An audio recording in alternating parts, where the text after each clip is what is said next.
నమస్తే TV 999 news కి స్వాగతం.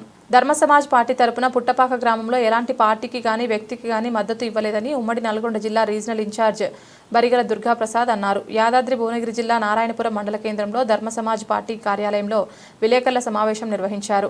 ఈ సందర్భంగా ఆయన మాట్లాడుతూ పుట్టపాక గ్రామంలో కొంతమంది వ్యక్తులు చేస్తున్న దుష్ప్రచారాలు వాస్తవమని, ధర్మ సమాజ్ పార్టీ ఎలాంటి పార్టీకి గాని వ్యక్తికి గాని మద్దతు ఇవ్వలేదని అన్నారు. ఈ కార్యక్రమంలో యాదాద్రి భువనగిరి కన్వీనర్ శాంతి కుమార్, కో కన్వీనర్ లింగస్వామి, మండల ప్రధాన కార్యదర్శి కిరణ్ తదితరులు పాల్గొన్నారు.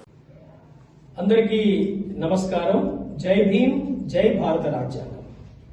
ఈ పత్రికా సమావేశం యొక్క ముఖ్య ఉద్దేశం, నేనుగా ఉమ్మడి నల్గొండ జిల్లా రీజనల్ ఇన్ఛార్జ్ ధర్మ సమాజ్ పార్టీ మరియు జేఏసీ నాయకుడు బరిగల దుర్గా ప్రసాద్ నా పేరు.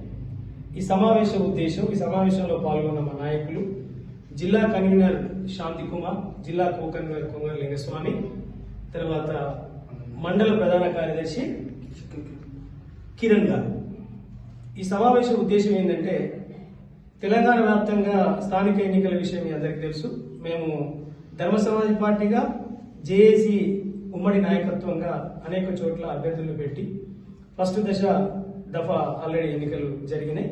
అందులో భాగంగానే భువనగిరి యాదాద్రి జిల్లా నారాయణపురం మండలం పుట్టపాక గ్రామానికి సంబంధించిన విషయంలో పుట్టపాక అనే గ్రామ పంచాయతీ ఎన్నికల్లో మా ధర్మ సమాజ్ పార్టీ జేఏసీ ఉద్యమం నుండి అభ్యర్థులు మేము పోటీలో నిలబెట్టలేకపోయాం. ఎవరిని కూడా పోటీలో పెట్టలేదు.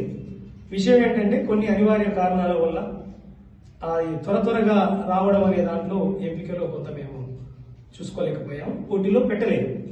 కానీ అక్కడ ఉన్నటువంటి పోటీలో ఉన్నటువంటి వ్యక్తులకు మా ధర్మ సమాజ్ పార్టీ సభ్యులు, నాయకులు, అభిమానులు, తర్వాత బీసీ ఎస్సీ ఎస్టీ జేఏసీ ఉద్యమ అభిమానులు, ఈ మధ్య బీసీ వర్గాలలో చాలా మంది ఈ ఉద్యమాన్ని రిసీవ్ చేసుకుంటున్నారు, ఆలోచిస్తున్నారు. వీళ్ళందరూ మీకు నచ్చిన, మీ వ్యక్తిగతంగా మీకు నచ్చిన వ్యక్తులకు కానీ ఓటేసుకోవచ్చు, లేదా నోటాకు ఓటు వేయొచ్చు అని మేము పిలుపునిస్తా ఉన్నాం. ఎందుకు అనంటే, పుట్టపాకలో ఎవరో కొంత మద్దతు తెలిపినట్టుగా ధర్మ సమాజ్ పార్టీ మరియు బీసీ ఎస్సీ ఎస్టీ జేఏసీ కొందరికి మద్దతు తెలిపినట్టుగా వస్తున్న వార్తలు ఇవి అవాస్తవం, అవి వాస్తవం కాదు. నేనుగా రీజనల్ ఇన్ఛార్జిగా ఈ భూభాగాన్ని నేనే పర్యవేక్షిస్తూ ప్రతిరోజు ఎన్నికల ప్రచారంలో భాగంగా నేను చూస్తా ఉన్నాను. కాబట్టి పుట్టపాక విషయంలో మేము ఈసారి ఎవరిని కూడా అభ్యర్థులను మా తరపు నుంచి పోటీలో పెట్టలేదని తెలియజేయడం కోసం ఈ పత్రికా సమావేశాన్ని పెట్టడం జరిగింది. ఈ విషయాన్ని గ్రామ నాయకత్వము, మండల డిఎస్పీ నాయకత్వము, జిల్లా నాయకత్వంగా ఈ ముగ్గురిని కూర్చోబెట్టుకొని మేము పూర్వపురాలు పూర్తిగా తెలియజేయడం కోసమే ఈ పత్రికా సమావేశాన్ని పెట్టడం జరిగింది.